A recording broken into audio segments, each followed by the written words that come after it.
pfungwa iyoyo kuti Mwari unobata nemoyo uye zvaanoita unosvibira uye Mwari unoda kuti zvive chinhu chinobva pamoyo. Amen. Takaverenga pana Deuteronomy chapter 8, I think. Tiverenge verse 2.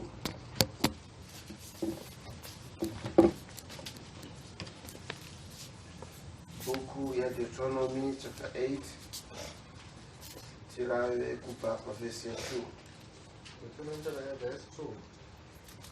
Unofanira kurangarira njira yose wakafambiswa nayo naJehovha.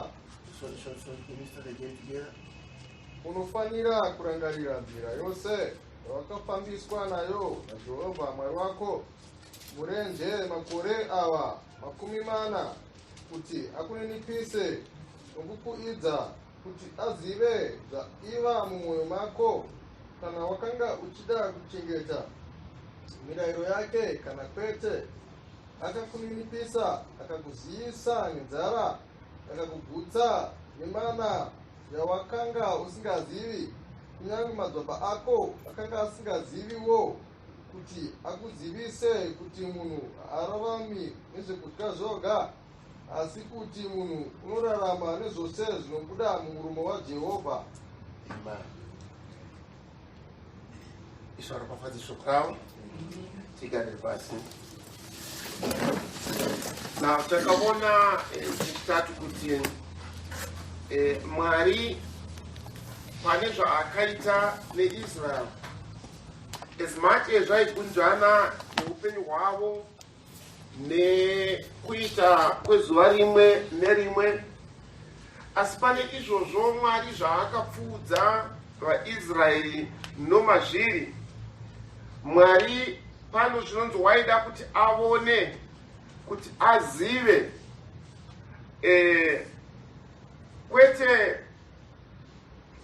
makwanisire avo ekuti vagone kukunda kana kuti vagone kurarama mukasha hwerwendo rwavaifamba. Izvozvo kuti mavaipfuura namo, Rwari rinotaura pachena ruchiti Mwari wakavapfuudza nenzira yomurenje, akavaninipisa, vakaziya nenzara, vakapfuura nomukurwadziwa kwekukasharara kweupenyu hwavakararama kwemakore ana 40. Pane izvozvo pane zvakaumba nokuvaka muupenyu hwavo, zvakaita kuti vapiwe mana. Pavaidya mana, makumbo avo pakufamba haana kuzvimba. Pavaidya mana, ikita harina kudya nhumbi dzavo. Saka pane zvavakatopfuura nomazviri zvaipupurira nokuratidza zvaiveri simba raMwari muupenyu hwavo, uyezve ushingi hwekurarama kwavo mumaconditions akange achirwadza. Tikatarira pane zvakaitiswa nekuoma kweupenyu hwavakapfuura nomahuri, zvairatidza kushinga kwavo uye simba ravo muzvinhu zvakaoma, muzvinhu zvinorwadza. Saka zvaitika zvose muupenyu hwavo ndo zvinopfuura kunyangwe nomuupenyu hwedu. Mune nzira dzatinofamba neupenyu hwatinorarama, pane zvinotoumbawo hunhu hwoushingi kana hunhu hwokuregerera, nekuti tapfuura nomuchimiro chatapfuura nomukati macho. Amen. Pane zvimwe zvinotipa kuti tive vakakasharavara mukubata nomukushanda kwedu, nekuti tapfuura nemunorwadza. But tapedza izvozvo, Mwari unodzoka. Haachangotariri pane zviri zvinooneka panyama yavo. Anozvitaura achiti shoka hadzina kuzvimba, nhumbi hadzina kupera, bhutsu dzavo chaidzo hadzina kupera, uyezve vakava nethan experience yekudya mana yavakanga vasingazivi, vakamwa mvura yakabva padombo iro raivateverera. Asi pane zvose izvozvo, pane chaidiwa naMwari. Waida kuona nokuziva kuti mwoyo yavo yaitevera here shoko raMwari, zvichibva pabudzamu hwokurarama, hwokutenda, hwokujekerwa, hwokubata kwavo nemwoyo yavo Mwari zvaaida neupenyu hwavo. Nokuti chinhu chinokwanisa kurovedzeka mumunhu kuti ararame muukasha hweupenyu nekuti warovedzwa pazviri. Kana munhu akaita murwi, I think mune chero nyika, murwi anotora mhiko yekuva wakatendekera kudzivirirwa nokupfuurira mberi kwenyika yake.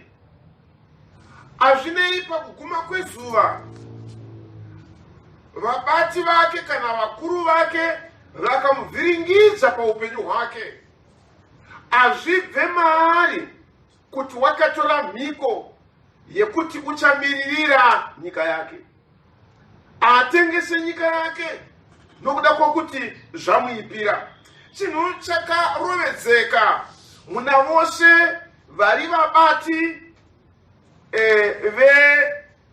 vebandiko iri rokuva murwi.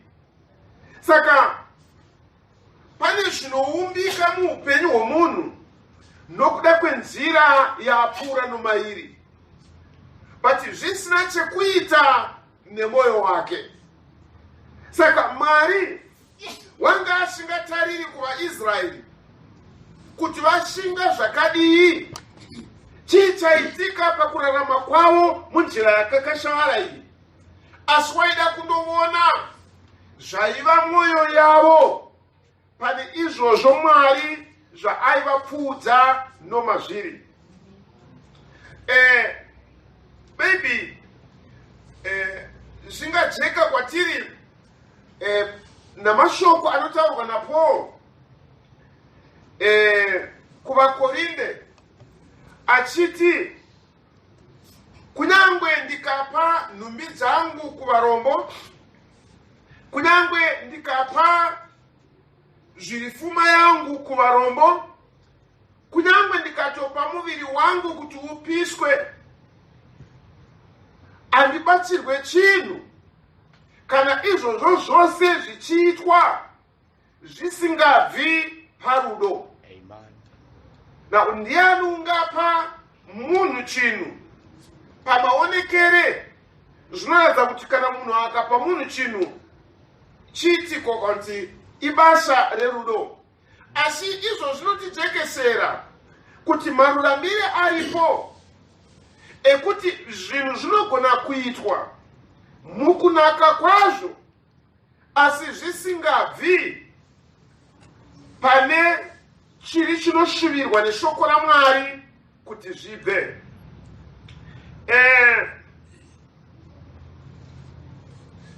Ishe Jesu wakataura navadzidzi vake usiku hwaakapandukirwa, akati kwavari,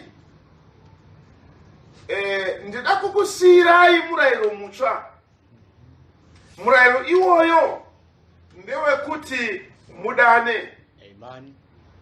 Vambobvunzwa Ishe n'abanyori kandi n'abadutsiri bomurayiro mumasure omwe bakawabvunza kuti naishe mudzidzisi ko murayiro mukuru pamirayiro yose ndeupi?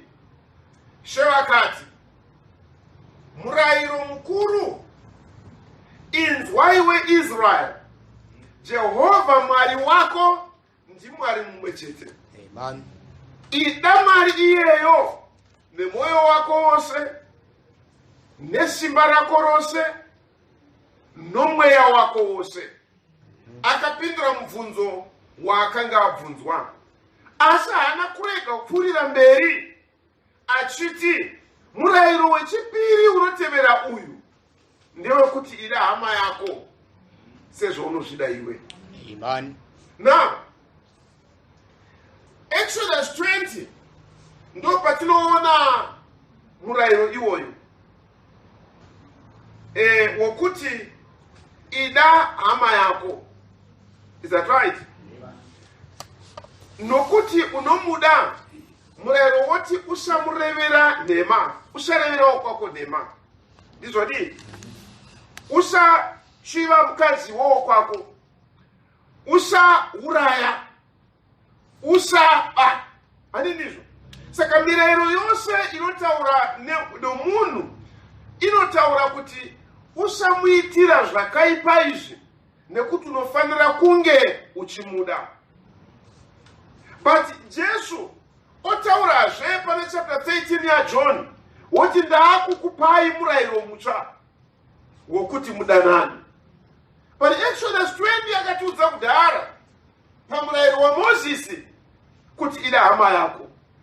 Ishe Jesu akanga audza vadudziri vomurayiro nechekai kuti murayiro mukuru kuda Mwari, wechipiri kuda hama yako.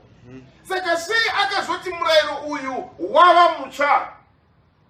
Wakava mutsva panheyo dzokuti hausi kuitwa nokuda kwechinongova chiitire chekuita zvakanaka.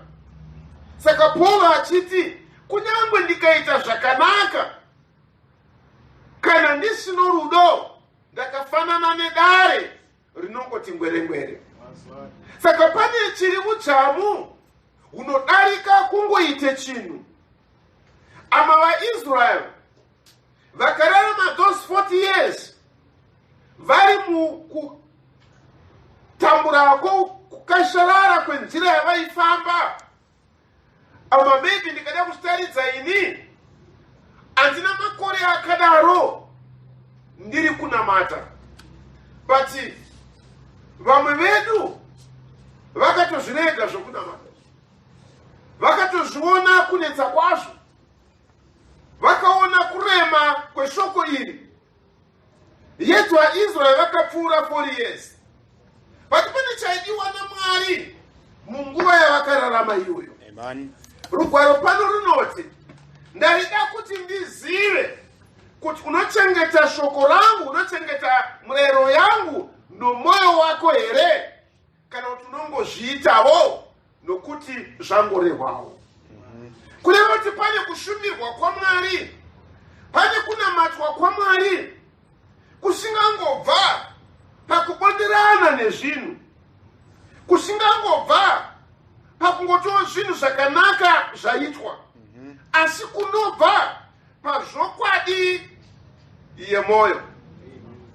Nokuti zvakanaka zvizhinji ndinogona kuzviita ndangobonderanawo nazvo. Rimwe gore ndakava pafunction yakanga ichitungamirwa naMinister of Agriculture panguva yomushakabvu kumbira ikangai achipa varimi ng'ombe. Saka akataura mashoko ekuti pamusoro pekuti kurima akusi kwesenjuga, kurima akusi kwakungoti zvandaita ndangoitawo pamwe zvingazongobudawo zvakanaka, asi kuti zvinofanira kuva nenzira isha iyo yazvinoitwa nayo. Amen. Saka wakataura nyaya yokuti mumusha umwe makaitika dambudziko reshumba yakanga ichibata ng'ombe, mbudzi, makwai. Saka shumba iyoyo yakati ita suti yaonekwa, mkwasha akanga ari kumunda, ndobva aona shumba yayouya, ndobva akwira mumuti. Saka shumba yakaziva kuti wakwira mumuti, ndobva yarara pasi pomuti. Saka uyu nokutya wakatanga kugweda ari mumuti imomo, adakara watadza kuzvibata mudenga imomo, anyatsobatira miti mapazi kuti asawira pasi. Ndobva tozomoka mumuti muya ndokusvikowira pamusoro peshumba. Shumba ichibva yati kwaku kusimuka, yakanga iri shumba nzombe ine zvimamverezvezve zvinozvipapa. Ndobva abata pazviri, shumba ndobva yatanga kumanya, nayo yavhundukawo kuti chinhu chazongorika changoti gichi pandiri. Ndobva shumba yatanga kumanya, mkwasha akabata shumba yanetsa mumusha. Zvikanzi mkwasha ane zviviri, auya akatasva shumba yanetsa, payakazondomuwisirawo ichienda, zvikanzi aiwa uyu ane ushinguri, watasva shumba yanetsa yaparadza musha.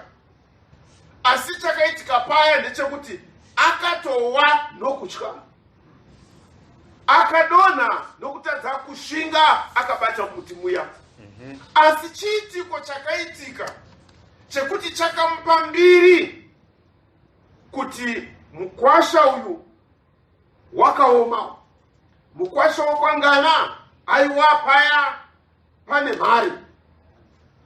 Saka zvakanaka zvinogona kuitika, but zvisingaitiki nokuda kwokuti ndo zviri moyo wako. Pane zvakanaka zvandingaita, but zvisingareveri kuti ndo chaizvo zvirini. By cohesion, ndingamanikidzirwa kuti ndigamuchire chimwe chimiro chekuti ndisatsiva kana ndisaitira munhu zvakaipa sure kwokunge andiitira zvisina kunaka. Vanhu vangandiona vachiti munhu uyu ane moyo wakanaka, asi handizvoba zviri moyo wangu. Izvi ndazviita kuti zvingovawo hazvo, asi nomukati momukati mangu handisi kuwirirana nezvandaita. Zvinodaro muupenyu kuti unokwanisa kuita chinhu, asi mumwoyo mako chisati chiri icho chauri kuita. Ndizvodi? Sheva tibatsire.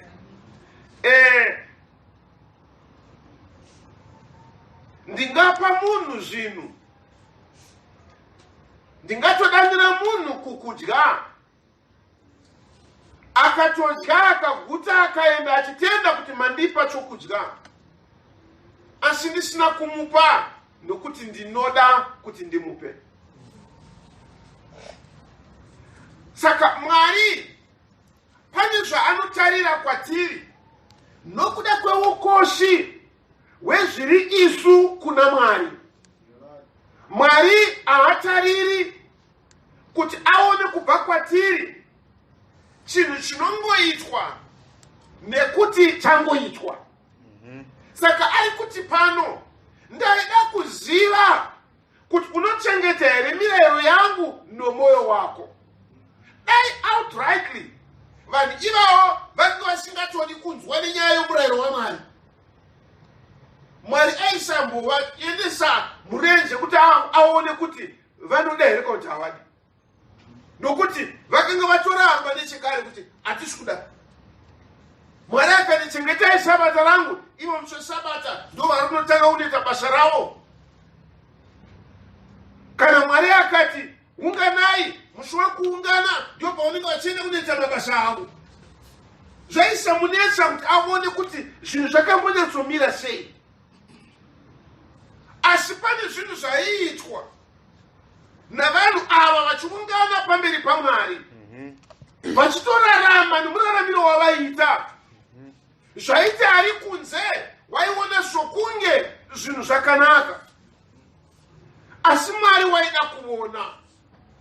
zvaiveri moyo yavo. Amen. Ati munozviona vaIsraeri vachiuya kunyangwe pavakapfuura nemunyika yeMoabhu, kunyangwe pavakasvika paya mhiri kwerwizi vakatarisana neJeriko, vanhu venyika yeJeriko, guta reJeriko, vakatoti vachiti vanhu ava vana mwari wavo, vane simba, vakaomesa gungwa. Vanhu ivava havaite kumhiri uku vakauraya madzimambo anosanganisira Ogi, vakarwa navaAmerika vakakunda. Vaiva nembiri yakanaka yainzwika mberi kwavasati vasvika. Asi ndo zvavaiveri here kana Mwari achivatarira? Dai zvaingova munyaya yembiri yavaiva nayo, dai Mwari asina kuvaitira zvaakaita pano, zvaanoti ndoda kuziva kuti mwoyo yavo yakadii neshoko rangu. Saka mashure mokunge hamatawana mbiri kubva kune vese vatingakunzvaniswa navo, vangapupura pamusoro pekurwa kwedu, vangapupura pamusoro pekunamata kwedu, vangapupura pamusoro pekuparidza kwedu, vangapupura pamusoro pemabasa atinoita. Seri kwaizvozvo hama kuna Mwari, unoda kuziva kuti chii chaita kuti izvi zvive. Amen. Amen.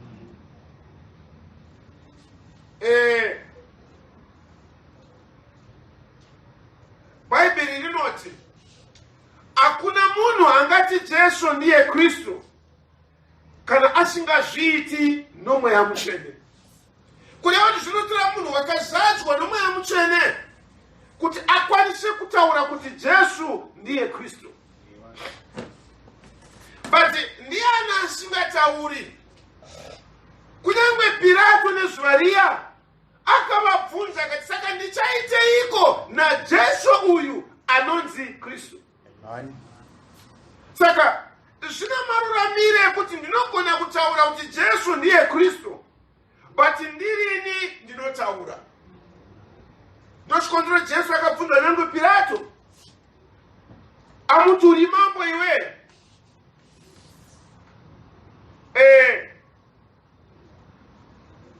Ishe wakamuti, waziva sei? Wasvika ipapo nei? Pilato akati, handiti vanhu vako here rudzi rwako vari kuuya kwandiri vachindipa mhaka? Hauzivi here kuti iwe ndine simba rekukusunungura kana rekukupa mhaka?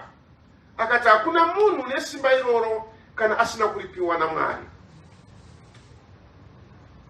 Pane imwe nzvimbo Ishe Jesu akaramba akadzivisa mweya wezvina kuti usapupura kuti iye ndiye Kristu. Asi zvanhu zvakaipei kana mweya wezvina ukataura kuti uyu ndiye Kristu? Okay, Paul pane imwe nguva achiparidza, kune musikana akanga aisvikirwa nomweya wokuvuka, akatevera shure kwa Paulo naSira achivati, vanhu ava vanhu vaMwari vanotiparidzira ruponeso. Zuva rekutanga akazviita, mangwana acho akazviita, ati zuva retatu Paul akatseuka akarayira mweya iwoyo kuti ubude. But wakanga uchisapota zvaakanga achiita, wakanga uchitaura kuti vanhu ava vari kuparidza message yezuva ranhasi. But Paul akaubudisa, zvikamukonzeresa problem, akasungirwa nyaya iyoyo. Anti munozviona sei Paul akaramba kugamuchira mashoko aitaurwa nemweya uyu? Ndochikonzero chimwecho Jesu airamba kupupurirwa nemweya yezvina, nokuti Mwari haatariri pane kuti ndataura chokwadi nomuromo wangu, asi kuti ndataura chokwadi chinobva pamwoyo wangu. Pane chandingaita mukunaka kwacho. Shekera Paul anotauka kurinda achiti, Mwari unofarira munhu anopa nomwoyo. Amen. Andi munoona, Mwari haafariri munhu anopa nokurovedzwa amini nokumanikidzwa. Asi azvirevi kuti pakuguma kwezuva tikati tiri kuda mari pano, tikawana mari yatataura kuvanhu kuti vanhu unzai mari pano, azvirevi kuti mari iyoyo inoshanduka mushandiro wayo, nekuti mumwe apa achingoti aregai tingopa, vangazvotiti mumwe angopayo kuti ndozvavajaira ngotora mari dzedu rega tivape. Mumwe nemumwe ane muitiro waanoita nawo. Hazvina kuitika here pakatanga kereke kuti vana Bhanabhasi vakazotumidzwa vanakomana vokunyaradza, kwaivapa nokuperera kwose. Asi hazvina kushayisa Ananiasi naSafira, vakauyawo vachitopa zvinooneka navanhu vose. Vanhu vese pavakaona Ananiasi naSafira vachiuya, vakati tine hama nehanzvadzi, wauya zvakanaka sezviri kuita vamwe. Asi Mwari unoona moyo wakajekesera Pita kuti apa patambwa chitsotsa, apa paitwa zvinhu nenzira isiriyo. Judasi Isakarioti paakauya kunashe, haana kuuya achimuti batai ndiye yuyu akanganisa zvinhu. Akauya achimukwazisa, achimusvepura, achiti Rabhoni. Vanhu vakaona Judasi achimbundira She nomutoo wakanaka, achiwairevei mumwoyo make. Saka pane zvinhu zvatinogona kuita. Tinogona kutoya kuchechi, tinogona kutoya kusevhisi, asi handizvo zviri mwoyo yedu, handizvo zvinova kurarama kwedu, handizvo zviri murangariro wedu nomwoyo yedu. Asi kuti nezviro handina kuuya nhasi ndikazvorega futi, vangazotanga kufunga kuti saka zvino ari kupi, saka chii chiri kuitika. Handi munoona Protanta rachiti kana munhu aine mweya mutsvene, mukova wechechi unomunonokera kuzarurwa. Kenisi kureva kuti ndinokwanisa kuuyawo nokuda kwemanikidzo yekuti maybe ndinombovaniwo muchechimo, kana kuti vanhu vangafungeiwo pamusoro pangu nekuuyawo kwangu kuchechi. Kenisi that. Saka zvinosiyana. Then apa zvanzi Mwari akavapfudza nemune zvakaoma zvinorwadza, zvaikwanisa kuva chikonzero chokuti kana Mwari wacho anotoionawo, nhamo yangu yandiri kupfuura nomukati mayo, nokuti inondiremera kana pastor hapana zvaari kuita nenyaya yacho. Vanhu vomuchechi macho vanongonitarirawo, asi rega ndikuvudze, Mwari pana ari kuti ndakakupfuudza nemune zvinhu izvi, kuti ndione kuti mwoyo wako unongoda sapoti yevanhu here. Amen. Kuti uite basa raMwari zvinongoda here nokuti vanhu vari kukutsigira, vanhu vari kukuitira zvakanaka. Mukacherekedza Mozisi, vanhu vakamunongera matombo. Even before nyaya yamatombo, paakaenda kuna Farao achinomuudza kuti rega vaIsraeri havaende, Farao akabva achinja mutemo akati vanhu ngavacheregai kuvapa uswa, asi ngavatsvake vega uswa, asi vagadzire zvidhina sezvavaigadzira kare. Vakatoka kuna Mozisi vakati iwo watimutsira nyaya iyoyo, watisimudzira mhepo nenyaya yayo zitaura kuti ngatibudiswe munyika muno. But Mozisi akaramba akamira. Kane gumi achiuya kuna Farao, kane gumi achiunza marwadzo muEgypt, dakara Farao akabvuma. Vabuda vachingonosvika pagungwa, vakaona, vakanzwa Ijipita yakuuya, hondo Ijipita. Vakati iwe Mozisi, kwakusina makuva here kuIjipita, kuti uye uzotiurayisa pano. Vakatora matombo vakaenda kumutaka. Mose akachema kuna Mwari. Mwari akati haisi nguva yekuchema, taurira vanhu vapfuure. Akadzoka kuvana akati ndakukuudzai, vaijipita vamunoona nhasi ava hamuzovaona futi. Ndobva amura gungwa, ndobva vayambuka. Vayambuka vakatanga kutenda, vakatanga kurumbidza Mwari. Vasvika paMara, mvura yaivava. Vakadzoka kuna Mozisi, sei wakatiunza kudini? Hamuti munoona? Nzara yavapo, vakatora matombo, vakada kutaka Mozisi. Taidya gariki isu, iwo unongotidyisa zvimana izvi. Vakada kumutaka, mvura yapera, vakada kumutaka. Saka vanhu vaingoita zvakaipa pamusoro paMozisi. Yet Mwari paakati now enough is enough, ndakuvaparadza vese, Mozisi akawira pakati pavo naMwari. Kureva kuti zvaakanga achiita Mozisi, wakanga asingazviitiri kuti vanhu vari kutsigirana naye, kuti vanhu vari kufarira mharidzo yake, kuti vanhu vari kufarira zvaanotaura, asi waizviitira commission yakanga yapiwa naMwari, yaisimbisa shoko rakarehwa naMwari kuna Abrahama, Isaka naJakobho, kuti vana vako ndichavadzikinura. Saka chaiva muna Mozisi, mukatarira kubhuku yaNumeri,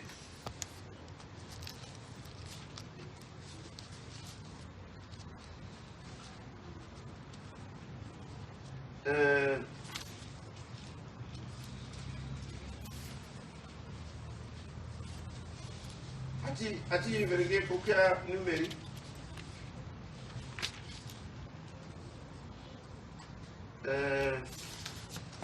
I think it must be chapter 22.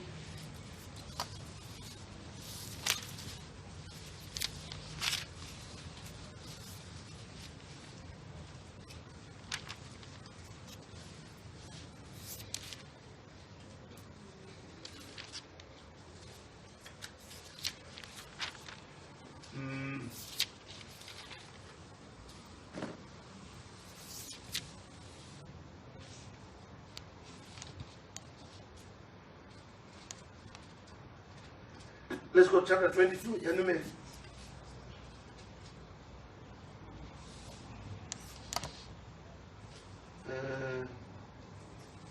Can you read maybe from verse 1?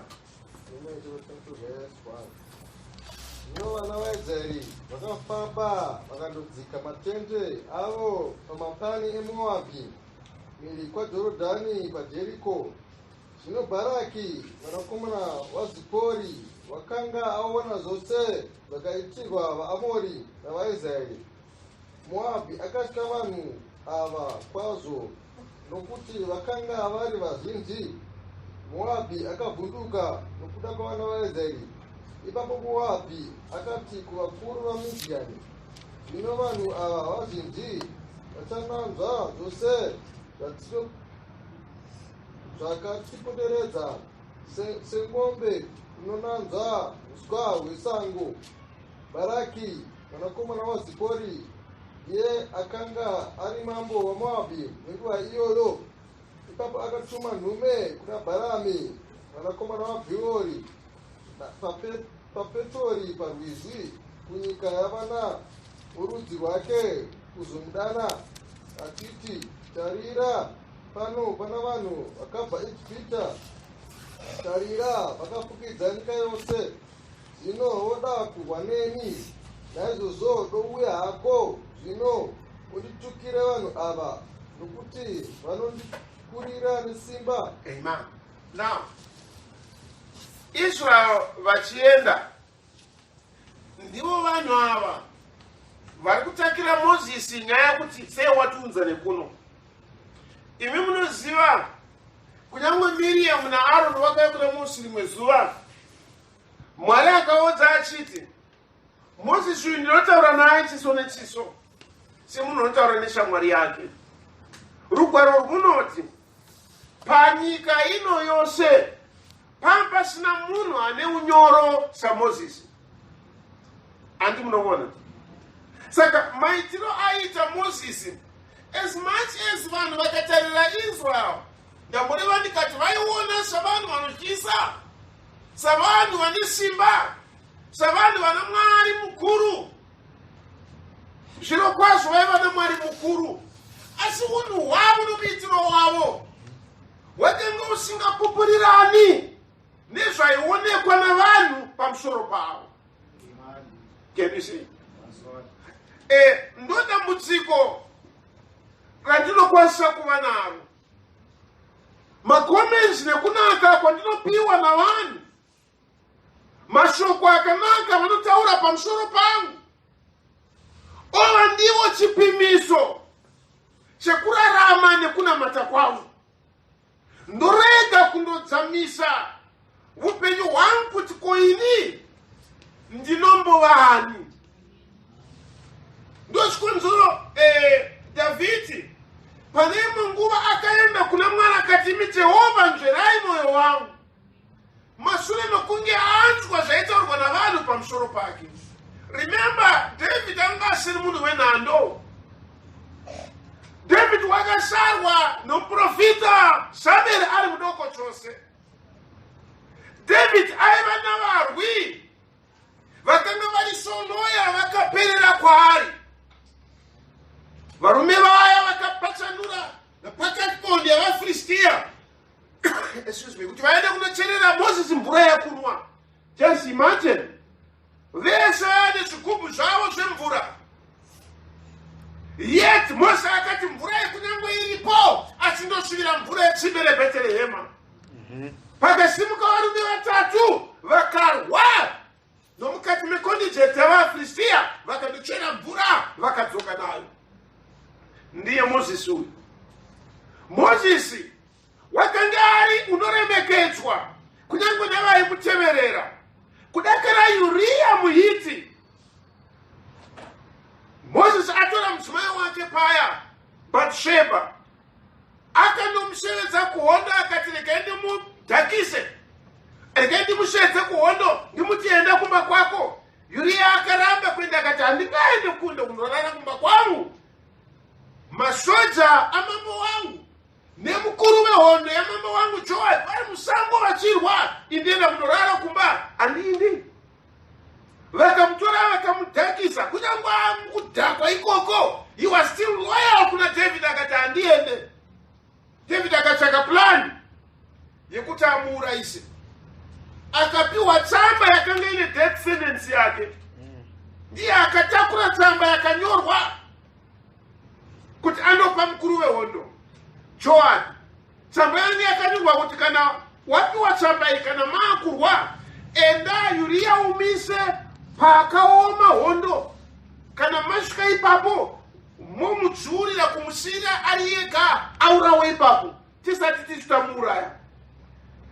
Uriya akatakura tsamba yakanga ine death sentence yake akanoipa muruoko rwaJoab, akava wakatendeka. Is that right? David iyeyo waidyiwa nokuremekedzwa nomuti wakadaro, nokuda kwezvaionekwa navanhu pana David, ndiye unodzoka kuna Mwari woti, Mwari nzverai mwoyo wangu. Amen. Mashure mekunge awana remekedzo yose, mashure mekunge aitirwa zvose zvakanaka, but still pane chaifanira kuconsiderwa naDavid, nechoti zvandinoita izvi ndiri kuzviita nei. Tikachoka kuna Moses on the other side, Moses aita zvose zvakanaka, but vanhu vese vakanga vachikopesana naye.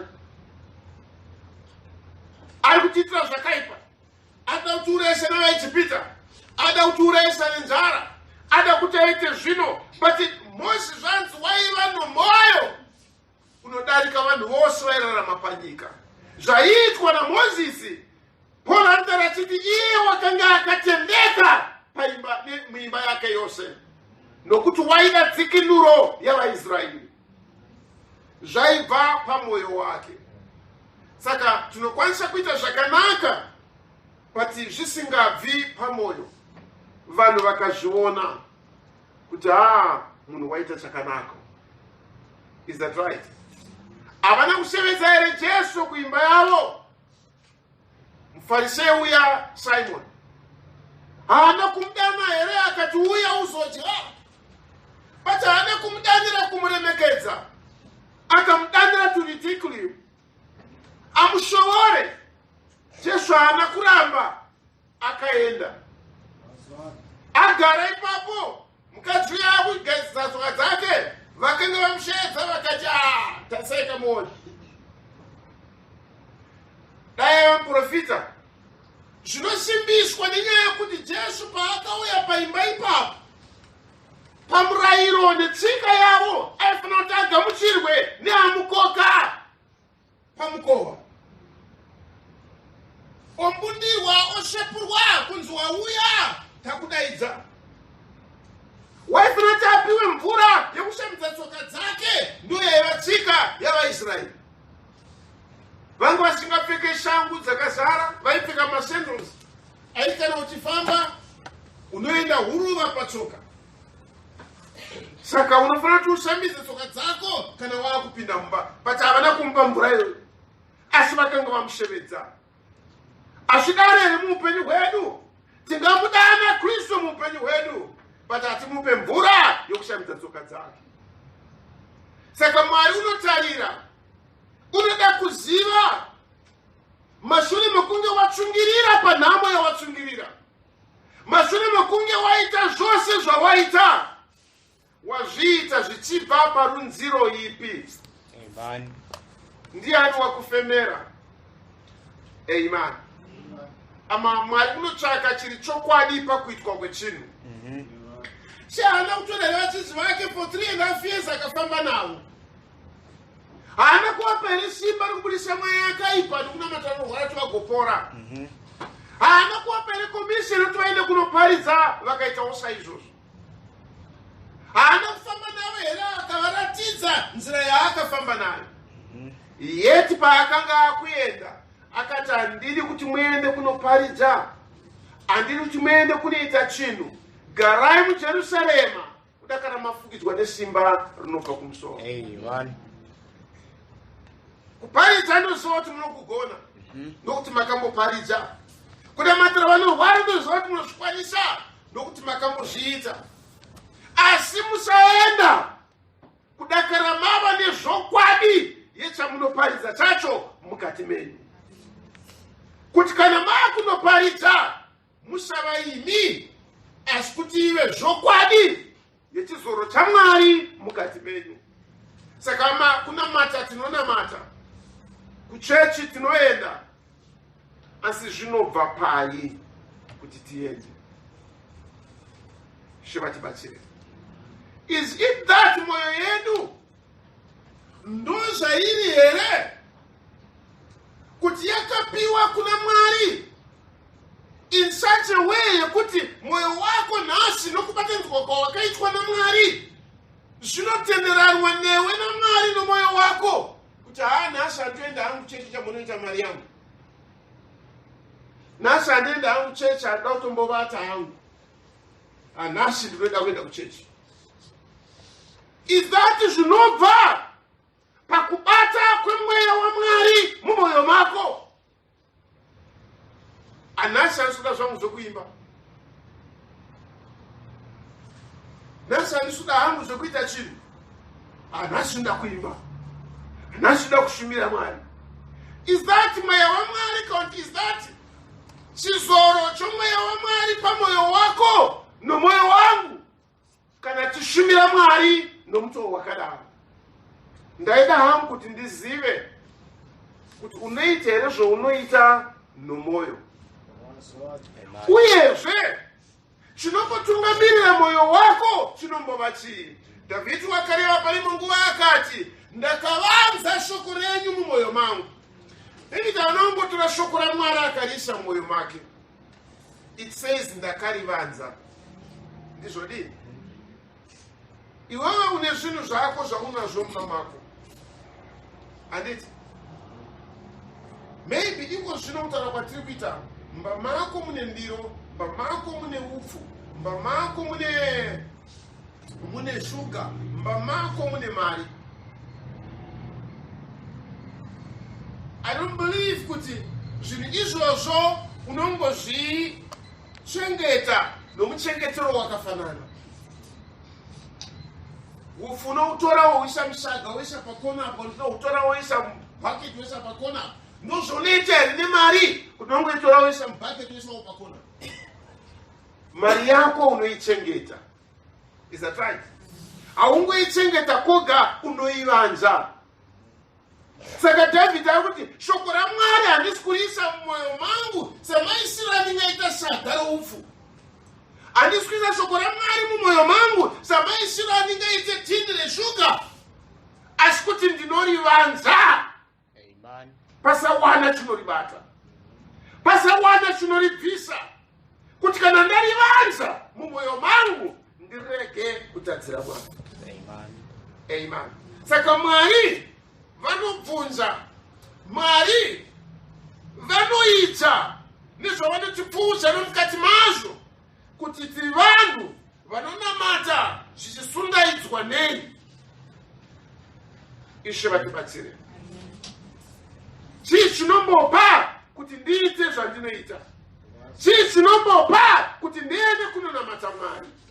Chii chinombopa kuti ndiite zvandinoita kana taungana pakunamata uku? Ndochakashuviwa nokutsvakwa naMwari apo akapfuudza Israel nomakore ana 40 ezvaakapfuura nomukati mazvo. Amen. Amen. Saka Mwari pakuguma kwezuva unogamuchira chinoitwa nemwoyo kudarika zvingaitwa nomunhu mukuita kwake.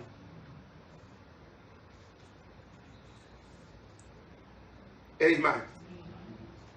Ndaida kuziva kuti chii chiri mumwoyo mako, saka ndakakuziisa nenzara, saka ndakakuninipisa. Amen. Mwari unorevei kwandiri kana nhamo dzichikomberedza upenyu hwangu? Mwari anombovei kwandiri? Amen. Kana zvinoitika zvichiitika kwandiri? Amen. Vana mai vedu nana mbuya vedu zvinova zvinongochingova nanhasi munana mai vedu,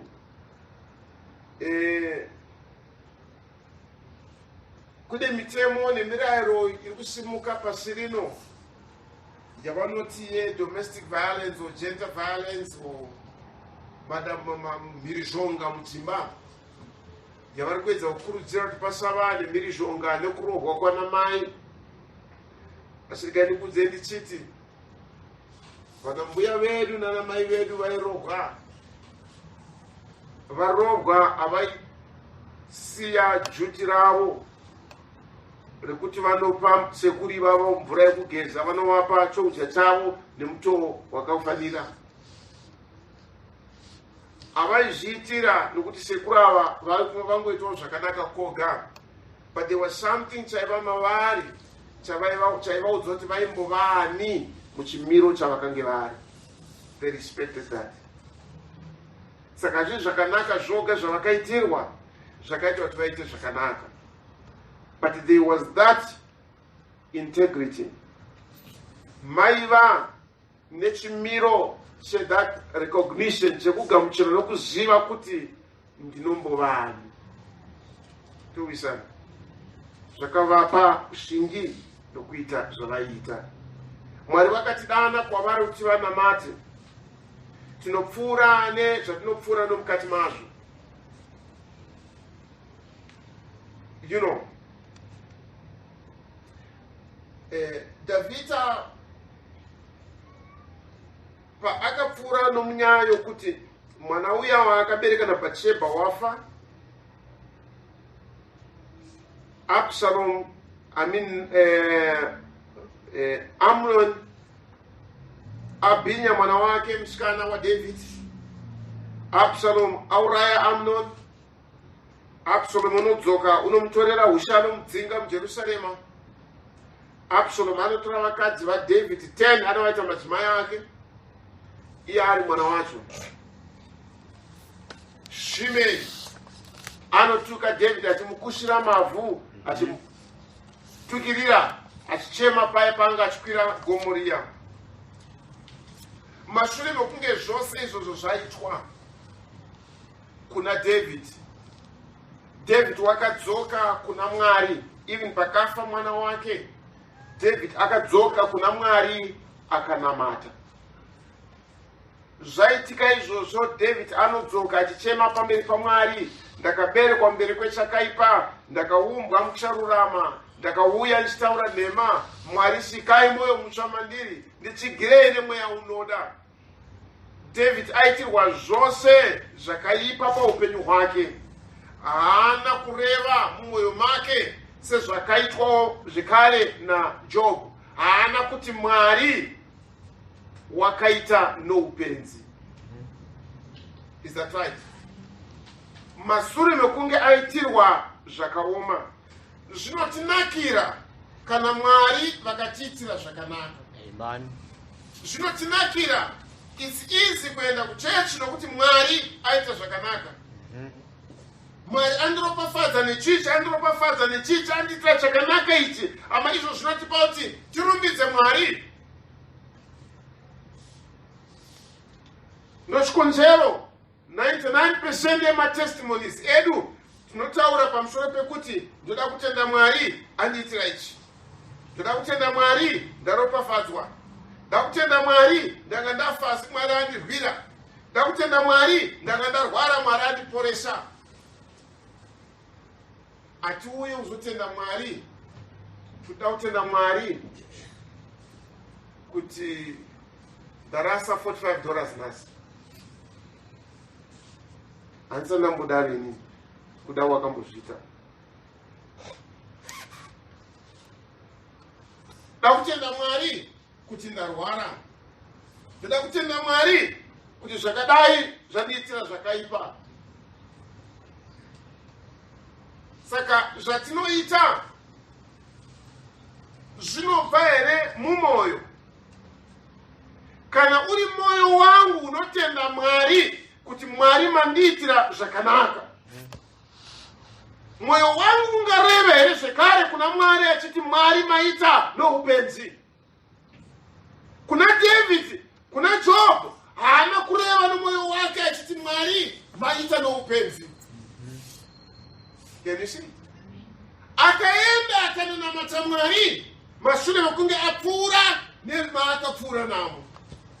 Zvikatendesa moyo waMwari kuti kunamata kwaJob hakusvika maropafadzo. Kunamata kwaJob ndekwe moyo wake.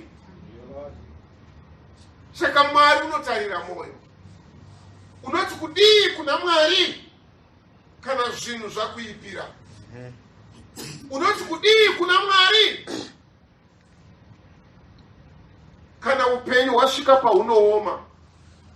Moyo wako uri juwa here wokuti pane zvakanaka unenge uchiti Mwari makanaka, Mwari makanaka?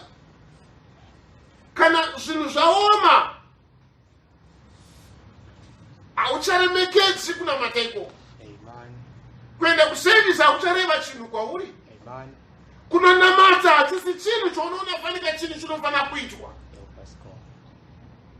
Nokuda kwokuti you are going through problems. You can even come back to kuna Mwari achiti, how can I go? Zvinhu zvakandiomera, zvinhu zvindinetsa, zvinhu zvakadai. Sei tichipfuura matinopfuura namo? Kwai ndada kuti ndizive kuti moyo wako ndiwo here chibatiso pakuchengeta murayiro wangu. Amen. Ishe vatibatsire. Saka pakuguma Mwari vanotarira zviri moyo. Mwari vanotonga sezviri moyo. Amen. Saka muparidzi wakataura zvino achiti chengeta moyo. Ino muparidzi ndiye akanyora zvekare zvirevo. Zvirevo ndo inoti chengeta moyo kupfuura zvinhu zvose zvinoti zvichengetwe, zvifoti zvirindirwe. nokuti mukati mawo ndio mune zvitubu zvoupenyu. Amen. Is that right? Solomoni mwecheteyo kubhuku yamuparidzi anoti dzinga zvakaipa pamwoyo, ubvise zvinorema mumwoyo. Is that right? Mwoyo wako ngaurege kuva unoshatiswa nezvinorema, kuti decisions dzako dzokunamata nekuteerera shoko raMwari zvinobva pakurwadziwa kwokutabudzwa nokumanikidzwa kwomwoyo, asi kuti kunamata kwako kuve ukama hwomwoyo wako naMwari. Amen. Nemhaka yokuti kana mwoyo ukakona kuva kudivi rokuna Mwari, zvinorema kuti Mwari atigamuchire. Ndokuudza kuti Ananiasi naSafira pavakauya havana kuuya vasine chinhu mumaoko mavo, vakauyawo vatori nayo mari yavaipa. Asi Mwari unotarira mwoyo.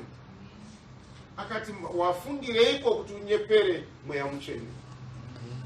Zuva riya rechivigiro, Jesu agere pachivigiro, wakaona shirikadzi yakauya ine kamari kadoko kaiva indiko upenyu hwayo. Akati uyu wapa kudarika vamwe vose. Ama chakaita kuti mudzimai uya ape nomutoo waakapa nawo zvakabva pamwoyo wake. Amen. Amen. Mwari unotarira zviri pamwoyo. Regardless zvatingapfuura nomukati mazvo nezvatingaona, kunyange zvakanaka zvatingaitirwa naMwari, Mwari haatarire mufaro wako nokuti musi iwoyo zvakunakira. Mwari haatarire mufaro wako nokuti musi iwoyo wapasa exam. Ndopate ndichitenda Mwari, Mwari makanaka, ndoda kutenda Mwari, ndapasa exam, ndoda kutenda Mwari, ndazodai so, zvazondinakira zvadai. Chii chinozoitika seri kwokupasa exam ikoko? Ndo zvinopangidza mwoyo wedu kuti tairevesa here pakutenda Mwari. Amen. Ngatimbonai mwoyo. Takaona mwoyo waAbhimereki. Mwari akati, ndaona kuti zvinhu zvawaita wazviita with the integrity of your heart, ndekuchena kwomwoyo. Wakanganisa. That's right. Mwari haareve kuti hatitadzi kana kupuruzira chivi chedu nokuti tinongonamata. Mwari unotarira zviri mwoyo.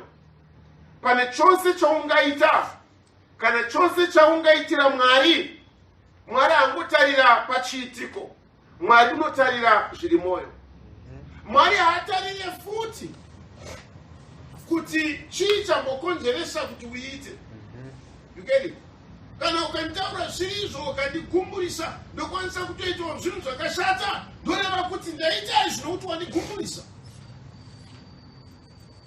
Pamaonero namatarisira vanhu nokuti ndakasipfuura nomukati mazvo, ndakasiita zvinhu nokuti ndandagumbuka. But Mwari haapembedzi kugumbuka kwangu. Amen.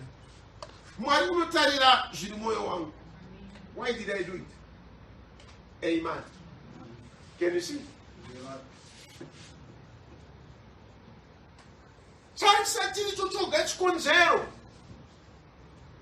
chakaita kuti Abhimereki atore Sara, chokuti Sara akanga ati ndiri hanzvadzi yaAbhuramu, Abhuramu ati Sara hanzvadzi yangu, of which Sara anga hanzvadzi yaAbhuramu zvekare. Bhaibheri ndozati Sara wanga akanaka kwazvo. Kudakara vanhu vokwaAbhimereki vakamurevera kuna Abhimereki kuti pane musikana akanaka. Ani ndizvo. Saka hakusingori chete nokuti waingovapo. Pane zvaitova Sara. Sei Abhimereki asina kungotora vakadzi vese vavamwe vanhu vose? Wakatora Sara necondition yakanga ari chimiro chakanga ari. Towisana. Saka pane zvinhu zvandinokwanisa kuita noda kwokuti pane changoitika ipapo. David haana kugara akaronga kuti achatora Bhatishebha. But pane zvakaitika zvakaita kuti azoona Bhatishebha anomutora. Yet paanodzoka kuna Mwari achiti mwoyo wangu ngaunatswe nemi Mwari ndakakutadzirai. Amen. Mwari unotarira zviri moyo. Was that intentional? Zvaiva kuronga, zvaiva mufungo, zvaiva upenyu here waDhavhidhi kuti aite zvaakaita izvi. Anti munobona. Okay, I'll give you an example. Eli aita zvakanaka, but vana vake vangosingaite zvakanaka. Munozviziva vaprista vai Hofni naPhinehas. Vangosingaite zvakanaka. Mwari akataurira akati ndakubvisa uprista muimba yako, hauzovi muprista nokusingaperi. Ndichasarudza muprista wangu wandinoda kuti andishumire. Hofni naPhinehas vakafira kuhondo paya. Eli audzwa kuti vana vafa, areka yatorwa achibva adonha, ndobva achikoka mutsipa achibva afira ipapo. Pfuurira mberi muchiverenga bhuku yaSamueri. It came time yekuti vanhu vakauya kuna Samueri vakati, iwewe Samueri, vana vako havafambi nenzira yako iwe. Vana vako vari kutora fufuro. Chitigadzirira mambo. Amen. Anotitonga. The same God akanga achishanda naSamueri ane vana vakanga vasingaite kwazvo, ndiye pari mumwe cheteyo aishandawo naEli ane vana vasingaite kwazvo, but mutongo yavo yakasiyana. Does God show favor? Sei Mwari asina kuitira Samueri zvaakaitira Eli. Sauro akatadza, Mwari akandabvisa ushe muruoko rwako. Ndiudzei David aana here kutadza pamberi paMwari. But Mwari anodzoka David achiti simbisa ushe hwako, kana wafa iwe ndichakupa mwana achapfuurira mberi kundivakira temberi, uyezve Kristu achizouya kunonzi mwanakomana waDavid. Amen. Why? Ama Mwari haatariri namaonero atinoita. Mwari unotarira zviri moyo.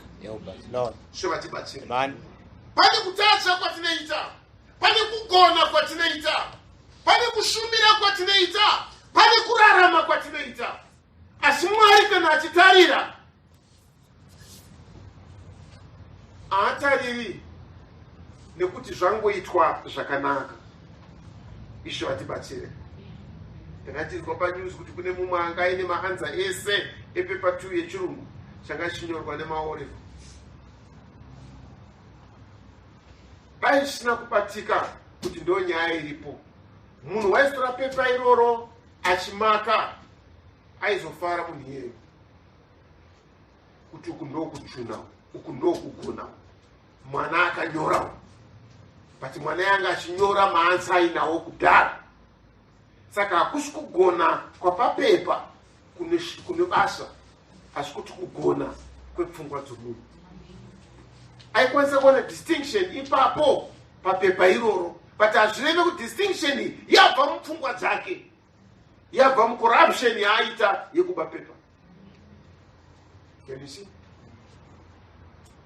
Iyeyo munhu anga ine pepa iroro aita distinction muchirungu imomo. Takazi tazoenda kumetsira asina, tainoona kuine university imo. Tozoenda kuscience, worse still. Ani munoona. Saka kana uine njere, zvinoratidzika level yacho yemapashuro okuita masubjects ese. Ndomisani. Andinoti ukafoira hauna njere, andinoti ukafoira wakaipa. That's not what I mean. Asi ndakukuudzai kuti maziro anoita munhu anofanira kuti aoneke graph racho, handiti? Kwete kuti maths up, Shona, basi science chii chikungoitika. There must be that graph rather kuti munhu uyu ane njere dzacho. You get my point? Saka kugona answer, kunyora answer yechokwadi, azvo zvinodetermina kuti ndo njere dzako. Unokwanisa kupa answer ukadzimikira. Saka kungoita chakanaka apo, handizvo Mwari zvaanotarira kuti waita chakanaka, but chii chambokonzeresa kuti uite chakanaka. Amen. kuita chakaipa hazvo zvinokutarirwa naMwari kuti wangotadza pano, but anotsvaka zvinokutarira chichaita kuti uite zvakaipa izvi. Ndo zvakaita kuna Abimeleki, ndo zvakaita kuna David, ndo zvakaita kuna Sauro. Amen. Samuel akauya kuna Sauro akamudza achiti mweya uri mauri uyu nemweya weun'anga zvakangofanana. But Sauro akanga asina kumboita chinhu chinoratidza zveun'anga. But at the end of his life tinomuona achienda kun'anga. Ndo zvaingova upenyu hwake. Moyo wako unokosha pane zvaunoita. Hazvirevi kuti handigone kuita chakanaka nokuti mwoyo wangu wakaipa. Hazvoti handigone kufamba mukururamawo nokuti mwoyo wangu wakaipa. There are things vandokwanisa kuita, but handizvo Mwari zvaanotarira. Mwari unotarira kuti zvabva pamwoyo wakarurama here kana kuti zvabva muchiitiko chakangonaka. Amen. Ndochikonzero pamurayiro akati, ida Mwari wako nesimba rako rose, ndo zvinobva mumuviri wangu. Ida Mwari nomweya wako wose, ndaenda mukati mangu. Ida Mwari nomwoyo wako wose. The three zvinoumba munhu zvese zvabatanidzwa pakuda Mwari. Amen. Nekuchengeta shoko rake. Ani munobona? Because maruramiro aripo ekuti nokuda kwezvandinoshuvira nekuda panyama ino ndinoda Mwari munyama muno. Zvoperera ipapo. Can you see? Kana kuti mweya wangu unozodzwa, mweya wangu unobatwa nereligion, kuti profeta achiti unokwanisa kubatwa neshoko raMwari musecond realm iyi, munharaunda dzomweya wako, but mwoyo wako ndisho munhu womukati musina kana shoko raMwari. Andi munobona? Ndabatwa nomweya waMwari murealm yomweya, ndinogona kuprofita. Ndochikonzero Bharami aiprofita, but mwoyo wake wangosiri mukuti aiprofita. Andi munobona? Saka kuita zvakanaka nokutoshandiswa naMwari munharaunda dzomweya zvinogoneka. Mwoyo wako munhu womukati ari mutorwa kune zvinhu zvaMwari. Saka zvinotora tidzoke kuna Mwari neupenyu unotsvaka, unozvinzvera, unotarira kuti zvandinoita izvi chii chinomboita kuti ndizviite. Towisana. Sei ndichiuya kuchechi? Sei ndichinamata Mwari? Chii chiri kumbomuvha nyaya yangu yekunamata? Enda ndisiri pano, ndiri kwangu kwandinogara ndiri ndega, ndingadai ndiri kuuya kukunamata. Ndisiri pamamai nababa, ndingadai ndiri kuuya kuchechi kunozonamata.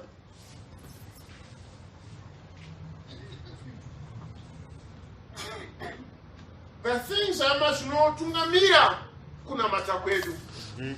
Mwari unotarisa nokunzvera moyo kuti unoshuvirei uye unodei pakunamata kwedu nekushumira kwedu. Amen. Zviri mwoyo medu here? Amen. Kuti tinamate Mwari. Zviri mwoyo medu here?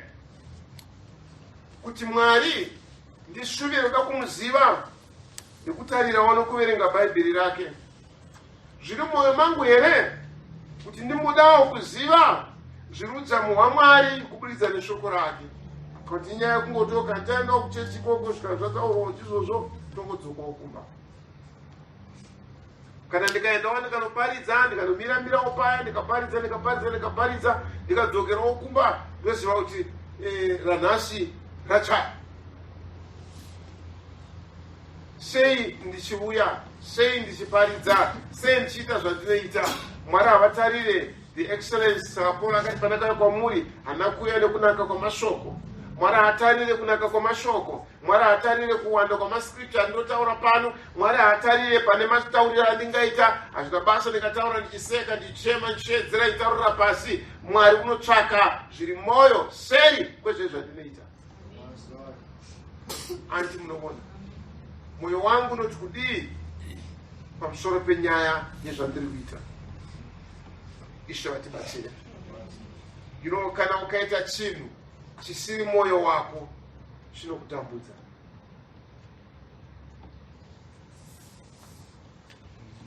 Kuti sei ndakoniwa pano, sei ndaita zvandaita. Amen. Okay, let's see the other side yemoyo. Mwari vakati vanotarira moyo kuti vaone kuti zviri sei. Okay, maybe tingoti manye ndinorongoda pedza nguva yakareba ndichitaura apa ndisina kupfudza pfungwa dati tingoonesana. Okay, ngationei pana Genesis chapter 6 verse 5, 6 and 7.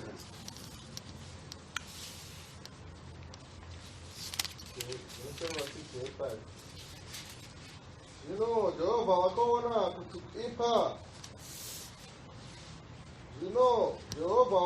kuti kuipa kwavanhu kwakanga kuri kukuru panyika, nendangariro dzokufunga kwemwoyo yavo dzakanga dzakaipa bedzi nguva dzose.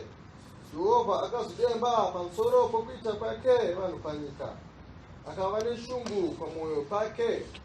Jehovha akati, ndichaparadza vanhu vandakasika ndivabvise panyika, vanhu nemhuka nezvinokambaira neshiri dzedenga, nokuti ndinozvidemba kuti ndakazviita. Amen. Pakasvika nguva yekuti mwoyo yavanhu nekufunga kwemwoyo yavo kwakange kwakangoipa pamberi paMwari. Mwari ukatendeuka. Amen. Akafunga mwoyo make, sei ndakaita vanhu ava. Akati zvino ndakuvaparadza panyika. Ngautongobata chinhu chekuti kana mwoyo washatiswa unoita samashoko ashe anoti kana munyu wadurungunda uchabatsirei.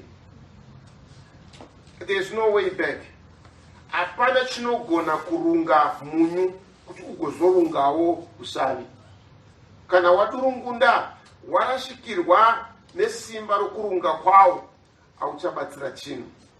Saka kana mwoyo washata, kana mwoyo waipa, kudakara zvinongofungwa mumwoyo ndezvakaipa zvoga.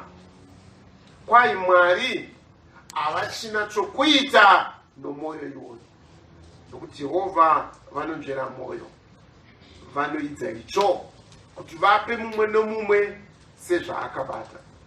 Kana ndakabata zvakanaka, kana ndakabata zvakarurama, Mwari havagamuchiri zvakarurama nezvakanaka zvandakaita. Vanotanga vanzvera mwoyo kuti vazondipa mubayiro pamusoro pezvakanaka zvandakaita, kana zvakanaka zvichibva pakuita kwomwoyo wakanakawo pamberi paMwari. Saka there is this state yekuti kana mwoyo washata, Mwari havachina maruramire. Ndochikonzo Paul anotaura kunyange pakuguma kwenguva achiti ichasvika nguva yevanhu vakapiswa pamwoyo yavo nedare rinopisa.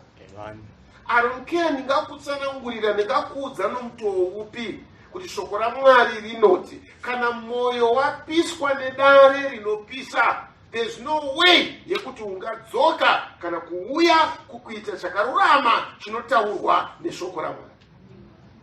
Nemhaka yokuti kuita chakanaka kana kudzoka kuna Mwari, muprofita David unoti pana mapsalm 64, akaropafadzwa munhu imi Mwari wamunokonzeresa kuti auye kuvazvedzenyu. Saka kana Mwari moyo wangu wabayiwa, moyo wangu wapiswa nedare rinopisa, kana moyo wangu washata seGenesis 6, hapachina maruramire ekuti Mwari andikwevere muupo hwake. Kana pasina maruramire ekuti Mwari wandikwevera muupo hwake, hazvigona kuti nditendeuke zviri maringe neshoko raMwari. Hazvigona kuti ndiite zvinhu zviri shoko raMwari. Hazvinei ungandidzidzisa nomutoo upi, handiiti zvinotaurwa neshoko raMwari. Nokuda kwokuti moyo wadurungunda, moyo wapiswa nedare, moyo washata. Amen. Asi hazviurambidze kuti uve religious, hazviurambidze kuti uuye kuchechi.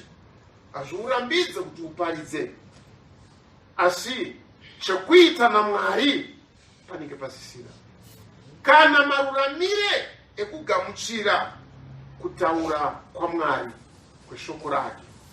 Saka Mwari akati kana zvinhu zvasvika pastage iyi handichina compromise, hapana chandichagona kuita navanhu ava, ndakungovaparadza nemhuka dzakainfluenzwa nekurarama kwavo nezvinhu zvose zvakararama munguva yavo, ndongoparadza zvose ndikangamwe nezvazvo. Sekera Mwari wakataura kuIsraeri zuva riya achitaura naMozisi akati, zvitsaurei wewe ndiparadze vanhu ava vese, nokuti mwoyo wavo wakoniwa kuona nekucherekedza kuita nokubata kwaMwari kwaakada navo. Saka kana mwoyo wasvika pastage iyoyo, Mwari anoti zvaringana. Amen. Amen. Mabasa chapter 7 verse 38.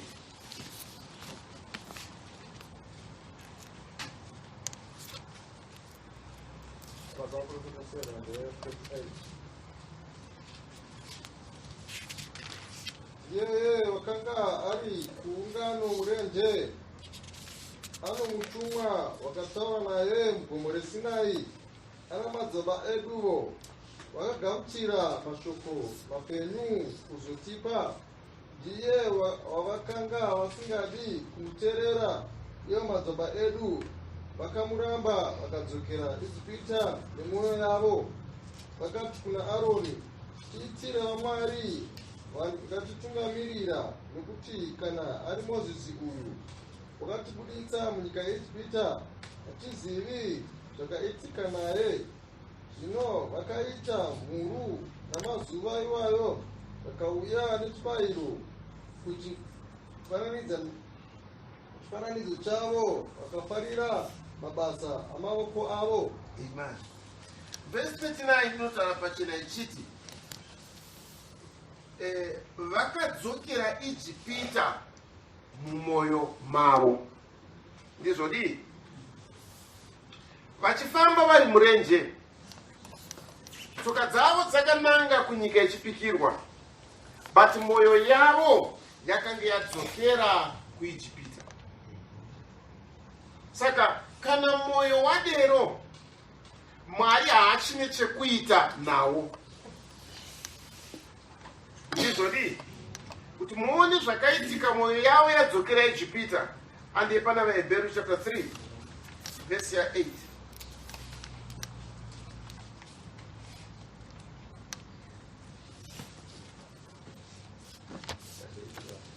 3 verse 8.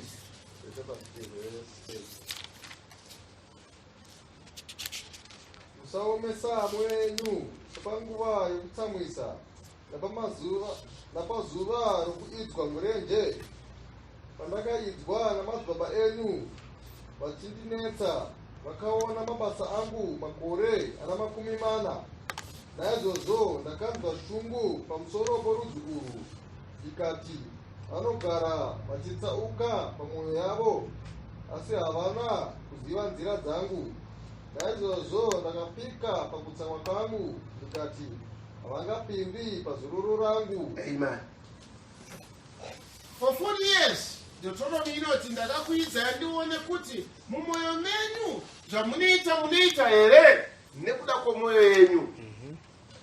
Panapa unoti zvino ndakapika mukutsamwa kwangu, for 40 years ndakabata navo, asi mwoyo yavo yakanga isingade shoko raMwari. Ndizvodi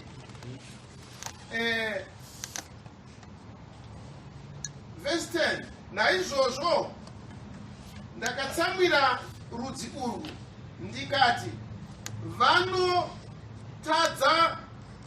nguva yose mumwoyo mavo. Nyaya yokutadza kwavo yakanga iri chinhu chaiva resident mumwoyo mavo, chaiva chinhu chaitova hunhu, upenyu, pfungwa, simba nechiitire chemwoyo yavo. Handi munoona? Saka kana munhu achiita zvakashata nokuda kwokushata kwomwoyo, hazvigone kudzoreka.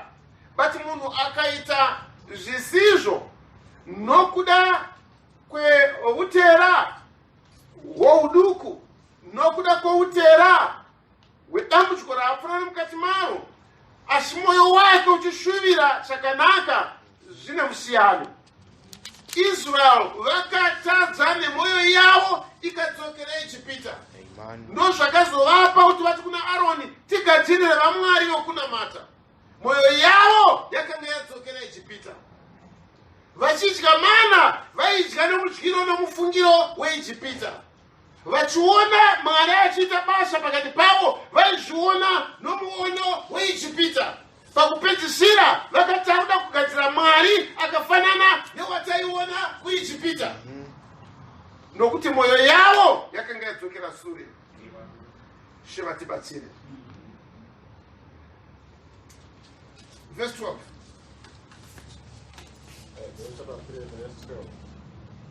Hama dzangu, chenjerai kuti mukati muno mumwe wenyu murege kuva nomwoyo wakashata usingatendi, mutsauke muchibva kuna Mwari mupenyu. Amen. Chenjerai pakati penyu kuti pasava nomunhu ane moyo wakashata wokusatenda,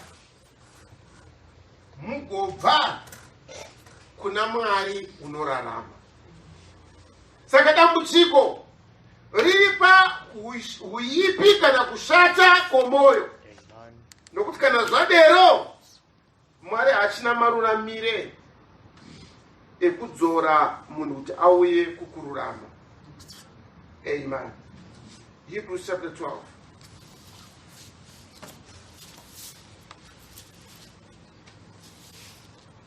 Can you read from verse 15 to 17?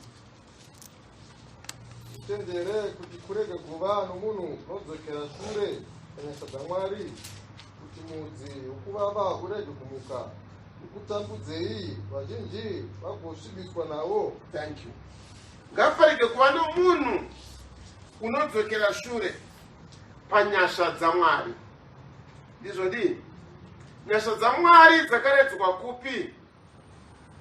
Paul anotaura achiti takanga takaberekwa tifamba mukati merima ravanakomana kusateerera. But nyasha dzaMwari dzakaratidzwa nomutoo uyu kuti ivhangeri yakaparidzwa kwatiri. Otizve ivhangeri iyoyi yakaparidzwa kwatiri kana yakawandika, yakavanzwa kuna ivavo vakapofomadzwa mirangariro yemwoyo yavo naMwari wenyika ino. Asi Mwari wakarayira chiedza kuti chibude parima, ndiye wakavhenekera mumwoyo medu. Amen. Saka pano zviri kunzi pasava nemunhu anodzokera shure panyasha dzaMwari. Nyasha dzaMwari hadzina kuratidzwa mupfungwa dzedu. Nyasha dzaMwari dzakaratidzwa mumwoyo medu, nekuti ivhangeri chiedza charo chakavheneka mumwoyo.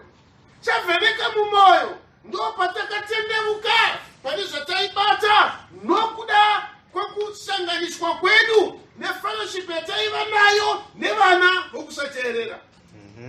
But mwoyo yedu yakavhenekerwa, mwoyo yedu yakatsengeserwa kuti Mwari unorevei kwatiri. Ishe vatibatsire. Amen. Saka Paul achiri pakupedzisira, Mwari vakatisanangura kuti muramai vangu ndivo vakazarura mwanakomana wavo mandiri. But chii chandakabe ndaita? Ndakafamba ndikatambudza kereke, asi Mwari vakandinzwira nyasha nokuti ndakazviita mukusaziva. Haana kuzviita nemwoyo, akazviita mukusaziva. Zvawakaita nokuraramira hauna kuzviraramira nomwoyo, wakazviraramira mukusaziva. Saka vhangeri payakavheneka mumwoyo mako, mabasa ekusaziva wakaramba, ukatanga kufamba muchiedza cheshoko raMwari. Zvasiyana nokunge moyo wakapata wakarashika pamberi paMwari. Chakaita kuti Judasi Iskarioti atengese Ishe Jesu akusikuti zvakangomonderana naye. Bhaibheri rinotaura richiti Jesu achinamata anti baba vese vamakandipa handina wani wandakarashikirwa naye kunze kwamwanakomana wokuparadzwa. Patinonzwa shoko rekuti mwanakomana zvinoreva kwakabviwa, zvinoreva rudzi, zvinoreva mbeu. Saka Judasi anga asiri munhu wongoita zvakaipa, waiva chibereko chepedisheni, chekurashika chakamubereka. Hwaro hwake hauna chekuita nezviri Mwari. Ndochikonzero Bhaibheri rinotaura richiti paakagamuchira chingwa kwai Satani akazadza mwoyo wake. Ishe vakambobvira nechekure vachiti mumwe wenyu achandipandukira pano, vachitsvaka tendeuko kuna vanhu kuti aiwa shuwa ndinzwirewo nyasha kana ndiri ini ndikangamirwe chakaipa ichi. Andi munoona pati yakasvika nguva yekuti Jesu akazoti okay, ndauda kukuratidzai munhu wachona achandipandukira. Ndovatora chingwa bvanyika ndovapa Judasi. Kwai Judasi paakachigamuchira Satani akabvazadza mwoyo wake. Sure uku Bhaibheri rinenge rati Satani waisa mumwoyo maJudasi kuti apandukire Ishe. Hazvina kusvika mupfungwa dzaJudasi, hazvina kusvika mumurangariro waJudasi, zvakaiswa mumwoyo make. Sei zvakawanika munzvimbo yemumwoyo? Nekuti waiva mwanakomana wokuparadzwa. Pazvakapera ipapo Jesu akamutaurira mashoko akanaka. Haana kumuti iwe mambara iwe, haana kumuti iwe mutadzi iwe, haana kumuti iwe wakaipa iwe. Akati shamwari, zvounoita hakuna kukurumidza. Amen. Kwa ipapo Judasi akabuda achibva yenda, uye hwaiva usiku. Bhaibheri roti isu hatisi vana veusiku, tiri vana vechiedza. Judasi akandopinda murima akandokwanirisa zvakange zvava mwoyo wake. Usatendera mwoyo wako kuti uve ugaro hwaSatani. Usatendera mwoyo wako kuti usvike pakushata kokusaremekedza nokupa Mwari nzvimbo yake. Ishe vatibatsire. Bhuku yamapisarema inoti benzi rakati kwete nemuromo waro, kwete nerurimi rwaro, kwete nepfungwa dzaro, kwete nekutaura kwaro. Benzi rakati mumwoyo maro, Mwari hakuna. Amen. Kana kukoniwa kwako kuchikonzereswa nemacircumstances, ngakukuudza kuti Mwari anokwanisa kukugadzirishira nyaya iyoyo pane imwe nguva. Ndoziva tose tinongotambura, totadza kuita zvinhu nekuti mari hatina. Asi ama Mwari nokunaka kwake hakuna mumwe chete pakati pedu asina kupuwa mukana wokuwana mari yacho, wokumbowana mari in your life. Kana wanga uchitadza kuita zvinhu nokuti mari hauna, Mwari haana kurega kuisa muupenyu hwako kuti at least utomboiwana mari yacho. Saka wakaitei nazvo Mwari paakapa mukarimo. Handi munoona, kana zvawakaita zviri zvokuti nokuti pakanga paine problem iyi, dakukudzai kuti Mwari haasati ari kusakarurama kuti anogadzirisa nyaya iyoyo nomwe mutoo, neimwe nzira, neimwe nguva, kuti usaramba zvakangokushunga. Ndizvodi takazoitei apo situation yakaita zvaita zvakanaka. Handi munoona, saka Mwari kana mumwoyo medu muine nzvimbo yake, hazviregi. One time ndakabvunza mumwe ndikati Bhaibheri pane kuti Mwari akaisa pakereke vaapostora, vaprofita, vaevhangeri. Saka zvichaita sei? How do I know? Ndoziva sei kuti ndasonganiswa neshumiro yomuprofita, ndasonganiswa neshumiro yemuapostora? Akati kana wakatemerwa, wakadanwa naMwari kuti uye kukumunamata nekukwanisirwa Mwari chaakada kuti pave nemwenga muzera rino. Mwari achaita kuti maapostora auye nenzira yako.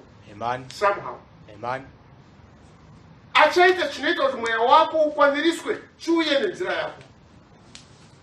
Nokuti Mwari wakakutemera. Kana moyo wako wakarurama, kana moyo wako wakaperera pamberi paMwari, pati zvinhu zviri kurema nokuda kwechecho nechecho, hama mukutendeka kwaMwari achaita kuti zvive zvinokuitira zvakanaka. Nokuti Bhaibheri rati akavaziisa nenzara tobva avapa manda. Can you see? Wakavaziisa nenyota achibva avapa mvura padombo romusarasara. Azvirambe zvakangooma, azvirambe zvakangokupuresa. Mwari nokuti ndi Mwari, kana mwoyo mako mine nzvimbo yake, somehow uchaita kuti zviite. Amen. Amen. Zvaiva mwoyo waMozisi at 40 years kuti ati handichada kuti mwanakomana womukunda waFarao zviri naitamudzika navanhu vaMwari nokuda kwevimbiso yaMwari yekuti akati tichadzikinurwa. At 40 ndobva vaIsraeri varamba, ndobva aenda musango akaenda Midian another 40 years achifudza makwai. Ndizvodi but Mwari paakataura naye pagwenzi raipfuta akakwanisa kubatanidza inzwi raitaura mugwenzi nevimbiso yaAbrahama yakapiwa Abrahama, akaona kuti ichi chokwadi. Akabva ikoko 80 years now akatungamirira vaIsraeri kuti vaende kunyika ichipikirwa. 40 years ainavo murenje, kwete nokuti iye akanga asingade, because Israel vakanga vasingatendi. Mwari akavati mucharengerera 40 years munyika muno semazuva 40 amakayandosore nyika. Vakatenderera vaina Moses another 40 years. At 120 Moses achibva afa, asi haana kufa asina kuona nyika ichipikirwa. Mwari wakamaendesa pagomo rePisiga akachitarisa one nyika yawaifanira kuti unoendesa vaIsraeri ava. Akaona every corner yeboundary yenyika yeIsrael. Ama zvinotora kuti uve, zvinotora satellite ama mudenga kuti ivheneke paZimbabwe ikwanise kugadzira boundary yeZimbabwe nekuona kuti Zimbabwe yakapererapo. Achigone kuitwa tichifamba panyika panapa. Kamwe chete ndibva ndaona kana kukwira gomo ndoona nyika yese. Mwari wakamusimudza kudarika nharaunda dzino, akaona nyika yaaifarira kuti aende kwairi.